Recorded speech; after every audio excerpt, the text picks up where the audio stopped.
Greetings and salutations.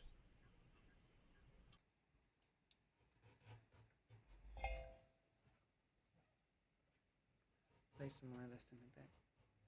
It's going to be our music selection for the day.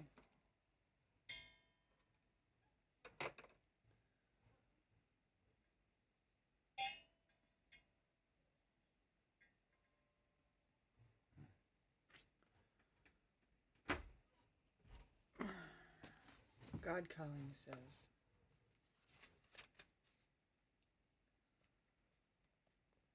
mighty and marvelous.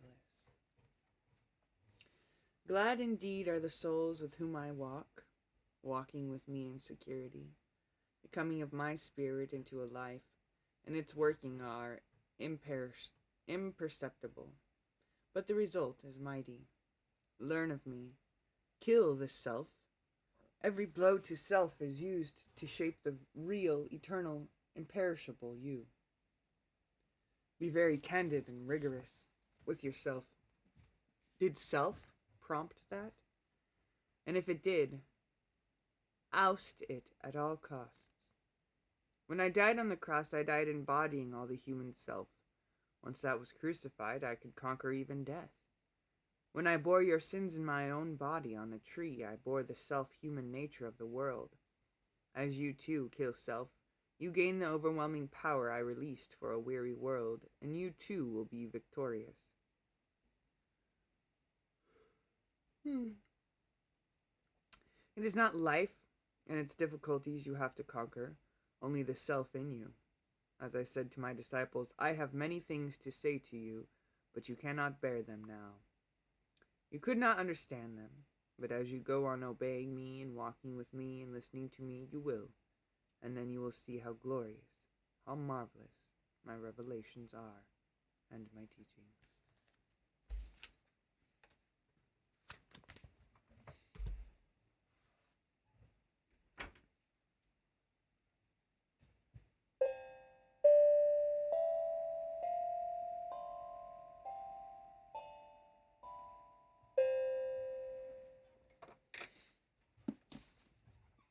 Daily Stoic.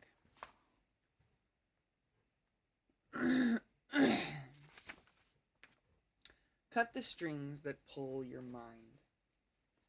Understand at last that you have something in you more powerful and divine than what causes the bodily passions and pulls you like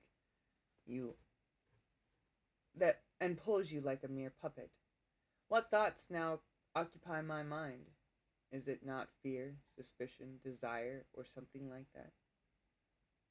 These control your mind. Fear, suspicion, desire, or something like desire, such as lust, love, whatever you want to call it. Think of all the interests vying for a share of your wallet or for a second of your attention. Food scientists are engineering products to exploit your taste buds. Silicon Valley engineers are designing applications as addictive as gambling. The media is manufacturing stories to provoke outrage and anger. These are just a small slice of the temptations and forces acting on us, distracting us and pulling us away from the things that truly matter. Marcus, thankfully, was not exposed to these extreme parts of our modern culture, but he knew plenty of distracting sinkholes too: gossip, the endless call of work, as well as fear, suspicion, lust. Every human being is pulled by these internal and external forces that are increasingly more powerful and harder to resist. Philosophy is simply asking us to pay careful attention and to strive to be more than a pawn. As Viktor Frankl puts it in the Will to Meaning, man is pushed by drives, but pulled by values. These values and inner awareness prevent us from being puppets. Sure, paying attention requires work and awareness, but isn't that better than being jerked about on a string?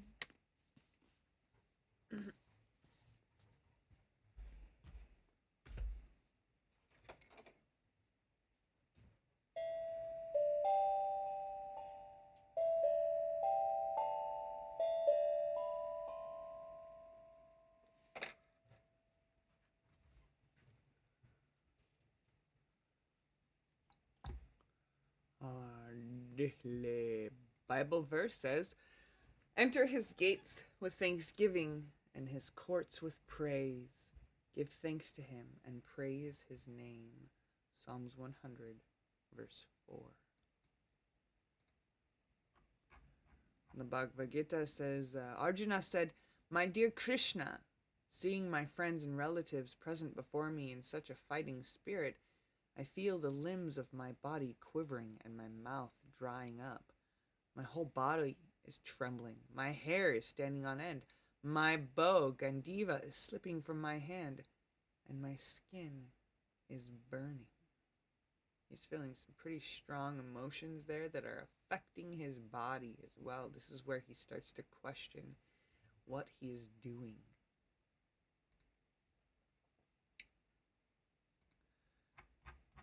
Come all in. I gotta click through. Hold on.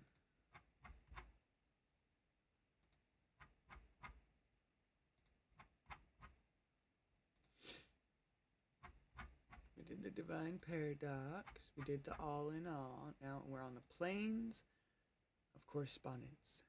As above, so below. So below, as above. Where have I heard that before? Oh yeah.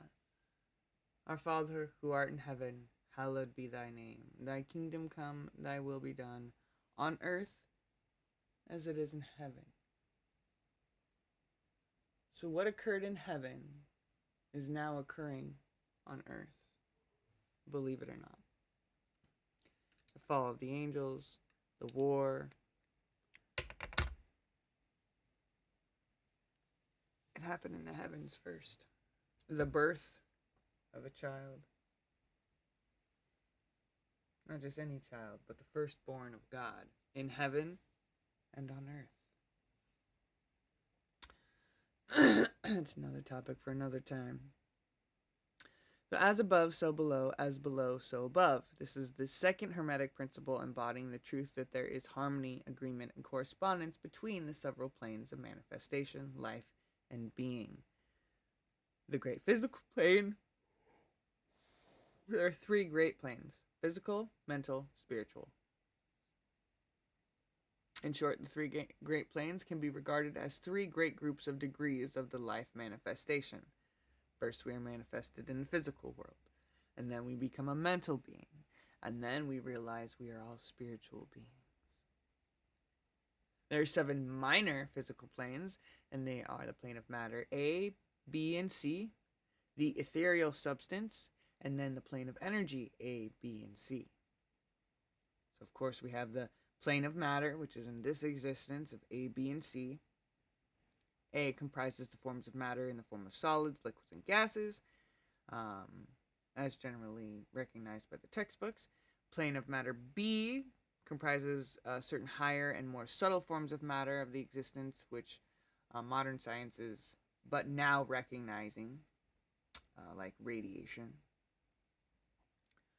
And the plane of matter C comprises forms of the most subtle and tenuous matter, the existence of which is not suspected by ordinary scientists, but it's more like an ethereal plane.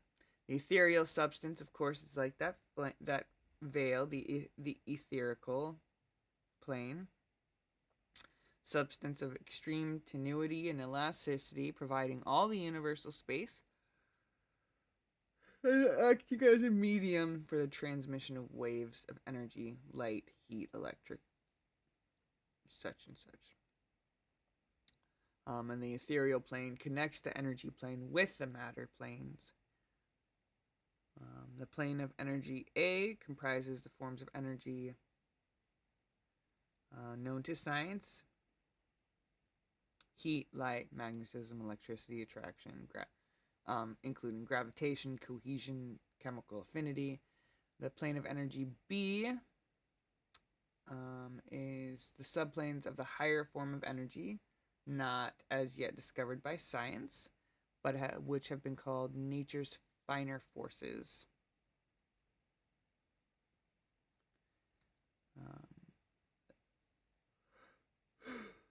It's more like nature's energy source.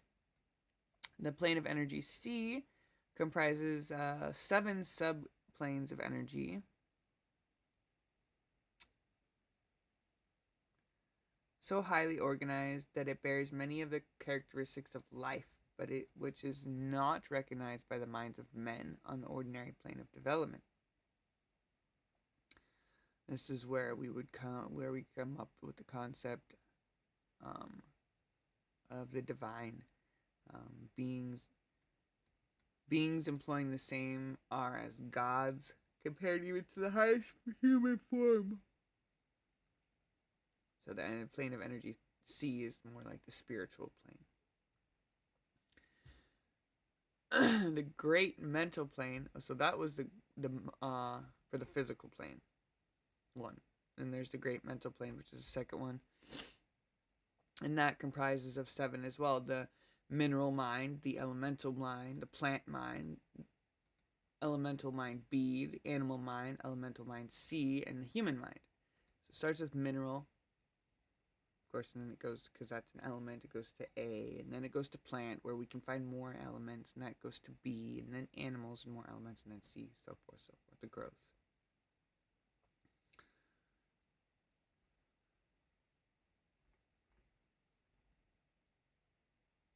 And then the great spiritual plane, which speaks of its own.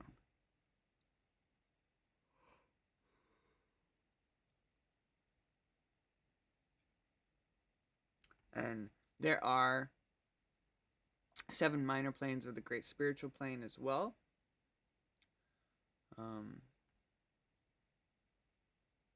It doesn't list those off. Oh yeah. The 7 minor. Oh, those are mental. Oh, the 7 minor planes of the spiritual plane comprise beings possessing life, mind, and form as far above of that of man of today as later is above the earthworm, mineral, or even certain forms of energy or matter. So as we are higher than the earthworm and the bugs, so these beings in the great spiritual plane possess life, mind, and form far greater than our own. We're talking about angels, archangels, demigods. And those are on the 7 minor planes. They dwell in those. We call them masters and adepts. Above that come the great hierarchies of the angelic hosts, unthinkable to man. Some have called these gods in the past.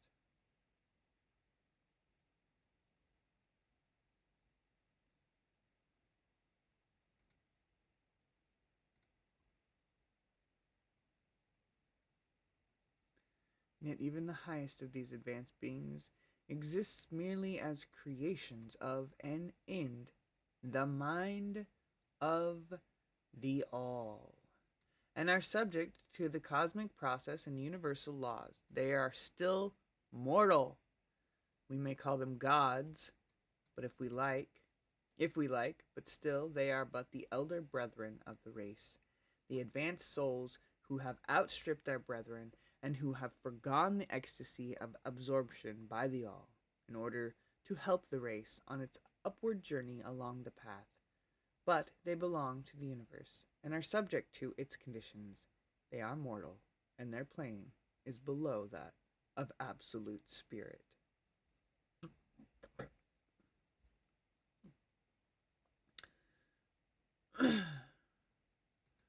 What is above is reflected here.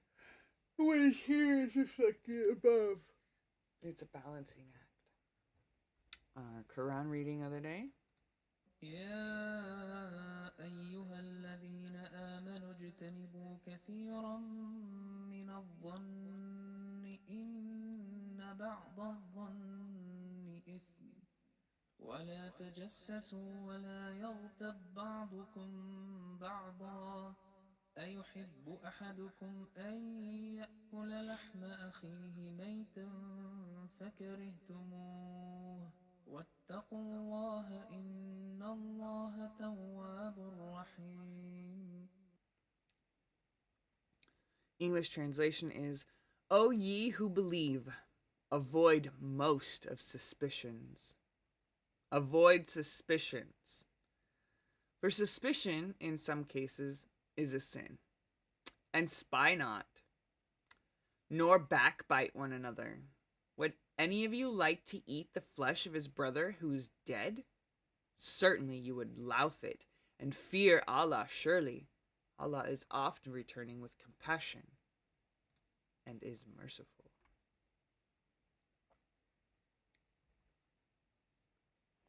Avoid suspicions. Don't spy on each other. Don't backbite, like horseflies biting on the back. Fucking irritable. Antagonists. Don't be antagonists. Don't spy on each other. Don't suspect each other of things. Why? So that when God comes, he can do the same thing to you?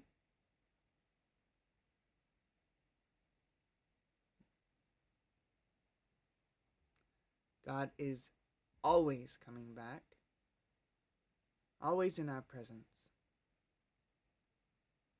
with compassion and mercy. Compassion and mercy do not go around suspecting their friends or their family or their loved ones. They do not spy on each other, dig through each other's journals, notebooks, phones, computers, whatever.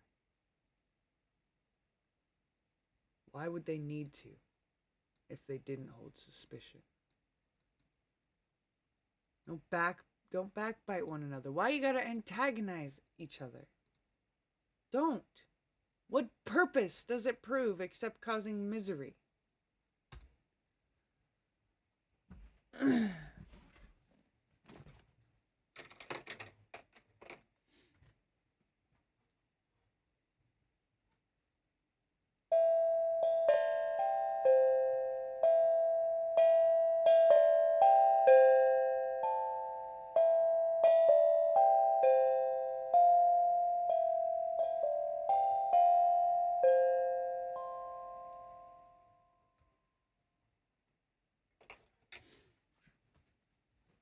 And our last scriptures of the day is from the Torah. We're reading Exodus 2:11 through 2:25.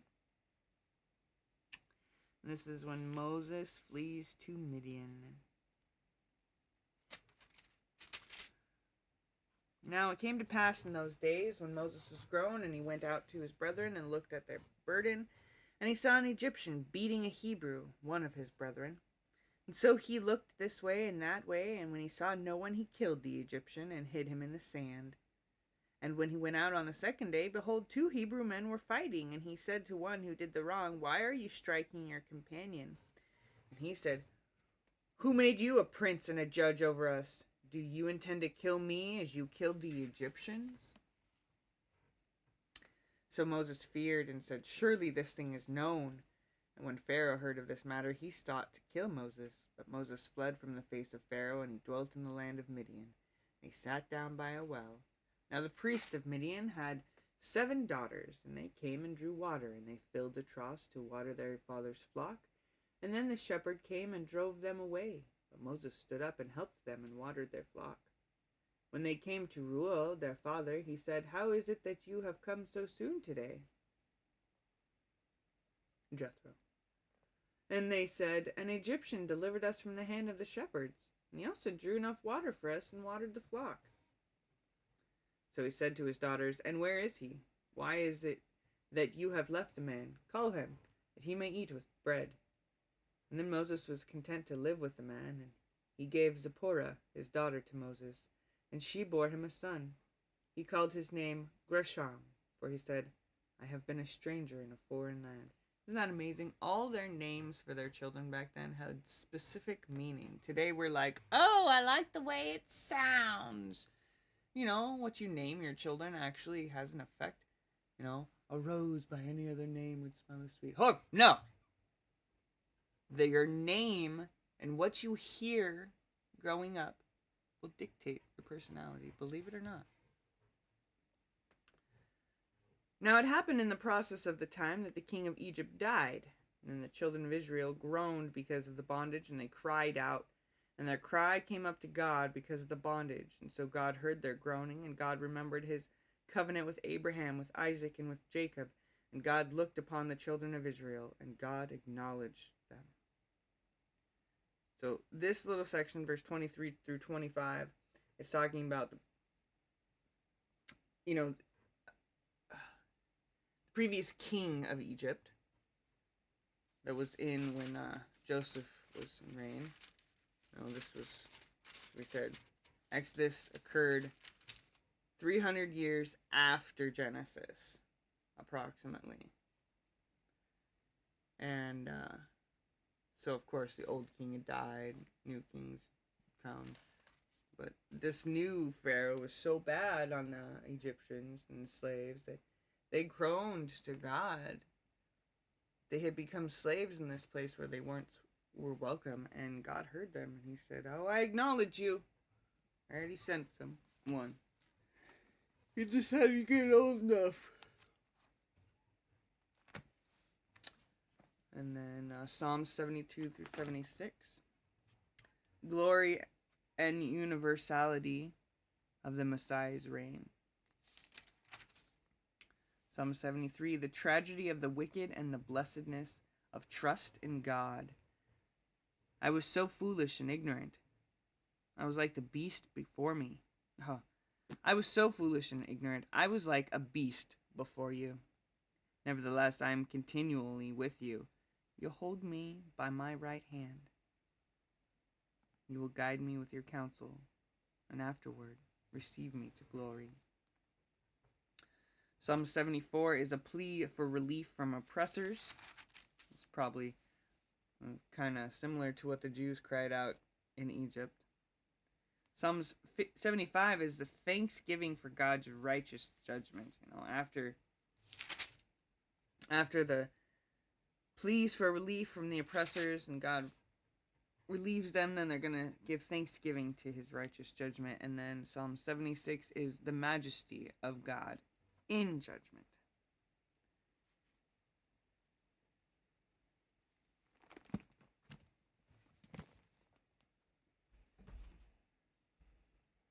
So we learned today, recap.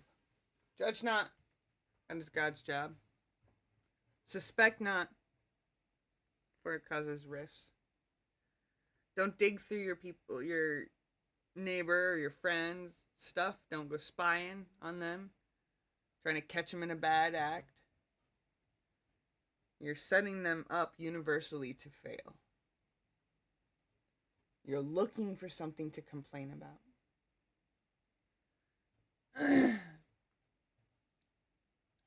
Why complain? Can we just love?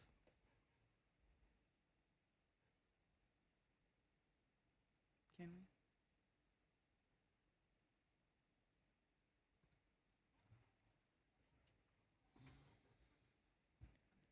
Let's see if I can play you guys a song. I actually do have a song book, so let's see.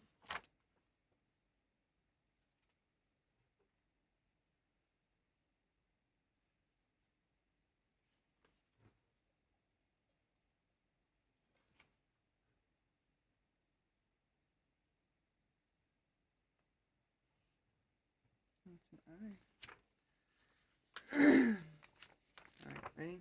This one should be really easy for people to know.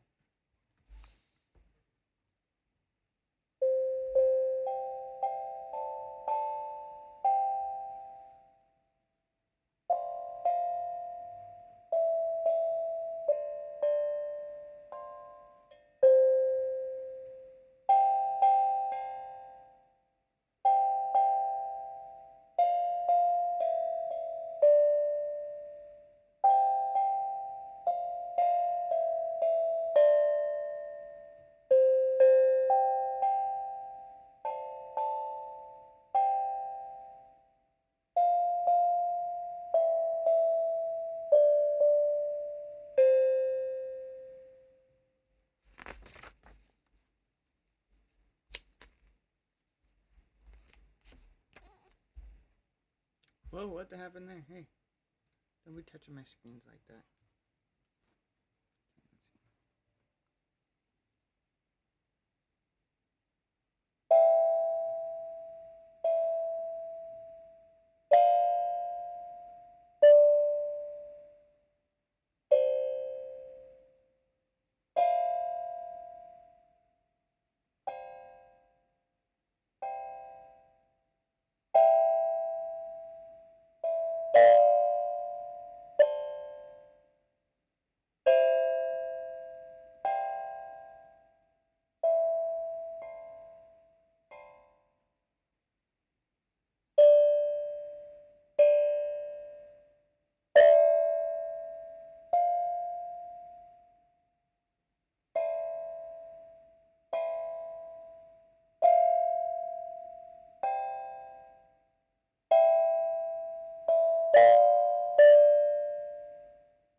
That one was called Little Bee.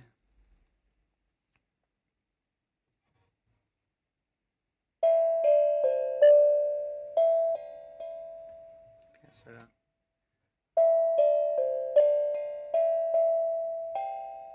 Ah!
That was Little Red Riding Hood.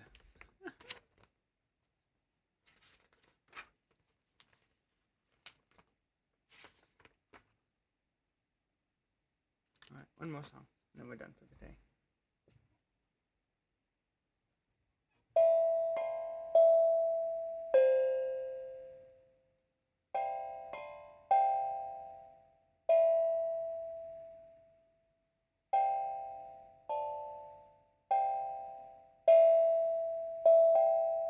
Oh, I messed it up. Hold on.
That was my own song.